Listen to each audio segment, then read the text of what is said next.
Lagi-lagi ada kisah nggak mengenakan yang terjadi di Hong Kong nih lur. Dimana kisah kali ini udah terjadi sangat lama.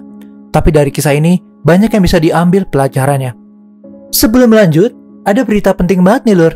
Kalau AA upload di hari Rabu, Sabtu dan Minggu jam 2 siang, jika nggak ada halangan datang bulan deh. Dan jangan lupa like, share, subscribe, serta nyalain tombol lonceng notifikasi ke semuanya. Biar kalau ada video baru, kalian bakal termotivasi klik video AA yang suka gibah ini. Nggak pakai lama, langsung aja kita gaskan ke case-nya.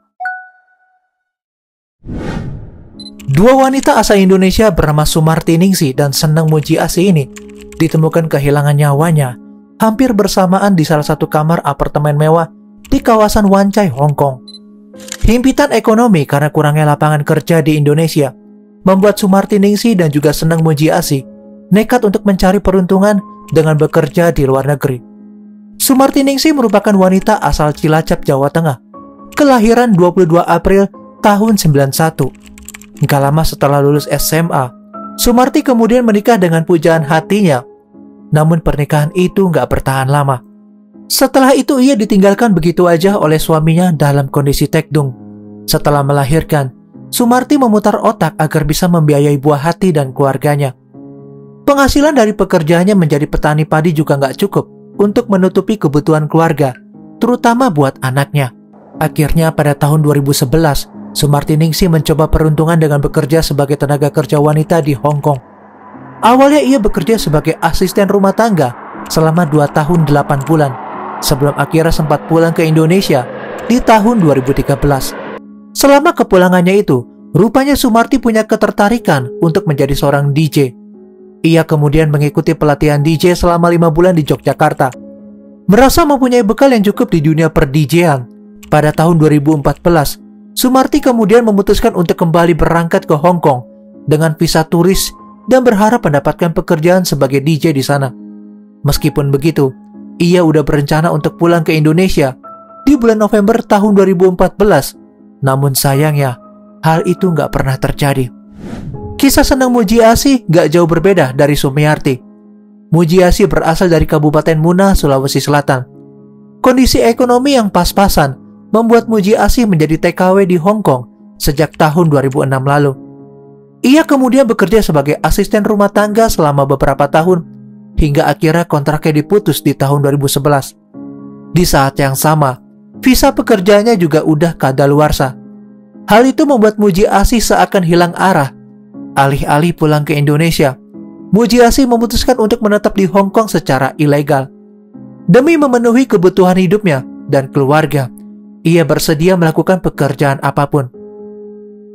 Selain itu, Mujiasih juga berniat untuk membeli sebuah rumah untuk ibunya dengan tabungan yang ia kumpulkan. Ia pun rela untuk tinggal di sebuah kamar kos kecil di Hong Kong. Kedua wanita ini melalui masa sulit saat berada di Hong Kong.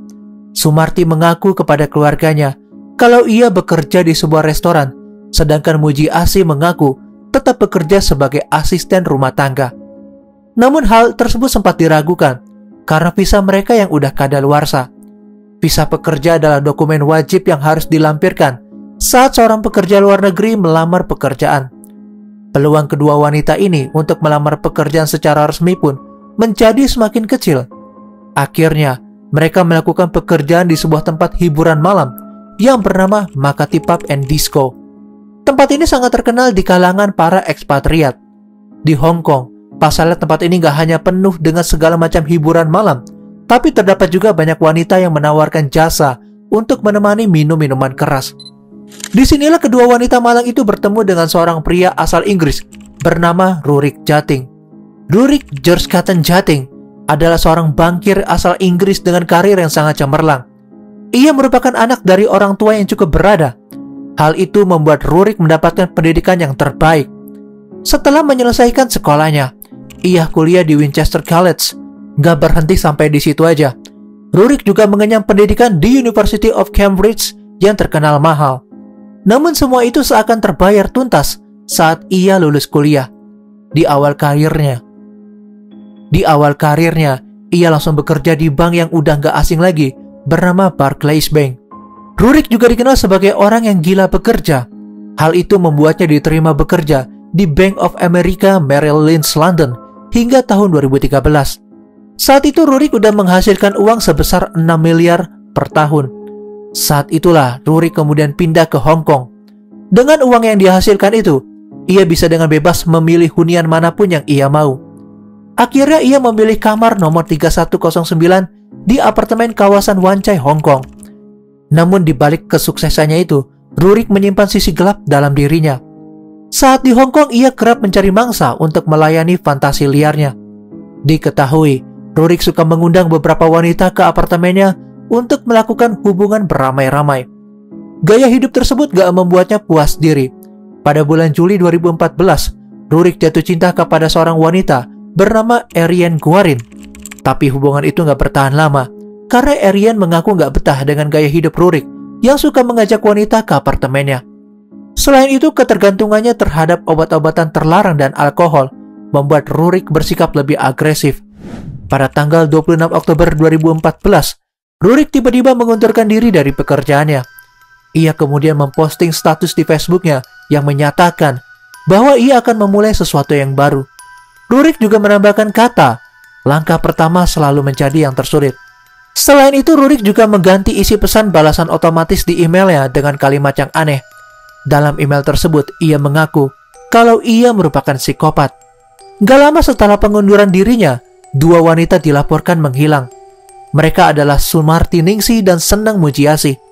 Pada bulan November 2014, kepolisian Wan Chai menerima telepon dari Rurik Jating. Dengan kalem ia meminta agar kepolisian segera menginvestigasi apartemennya. Rurik menambahkan bahwa telah terjadi kejadian buruk di sana. Saat tiba, kepolisian menemukan sebuah sajam, mainan untuk kebutuhan berhubungan, serta kokain dalam jumlah besar. Kengerian gak berhenti di situ aja nih, Lor.